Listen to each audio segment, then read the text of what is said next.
If you like our video, click the button to subscribe to our channel and get easy access to new content.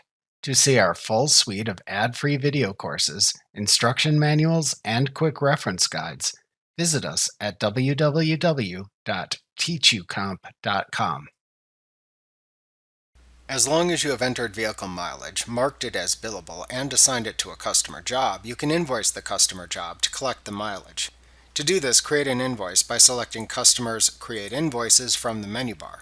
Then use the Customer Job drop-down to select the customer job to which you have assigned billable mileage. When you do this, QuickBooks will then display the Billable Time and Costs window. To bill the mileage, click the Select the Outstanding Billable Time and Costs to add to this invoice option button, and click the OK button to continue and open the Choose Billable Time and Costs window. Even if you choose not to bill the mileage costs at this moment, you can open the invoice later and then click the Add Time and Costs button that appears within the main tab of the ribbon at the top of the invoice to open the same Choose Billable Time and Costs window. In the Choose Billable Time and Costs window, click the Mileage tab to display the billable mileage recorded for the selected customer job. Select the mileage to bill to the customer by clicking the leftmost column next to each line item to mark it with a check mark.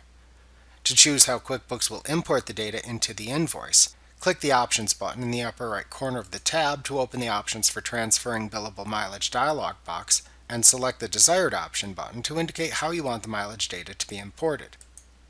Then click the OK button to set your desired preference and return to the Mileage tab.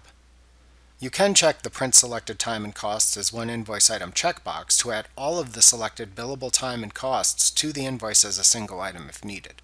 After you have checked the billable mileage, then click the OK button to add it to the invoice. Complete the invoice as you normally would, and save the invoice by clicking either the Save and Close or Save and New button within the Create Invoices window when you are finished.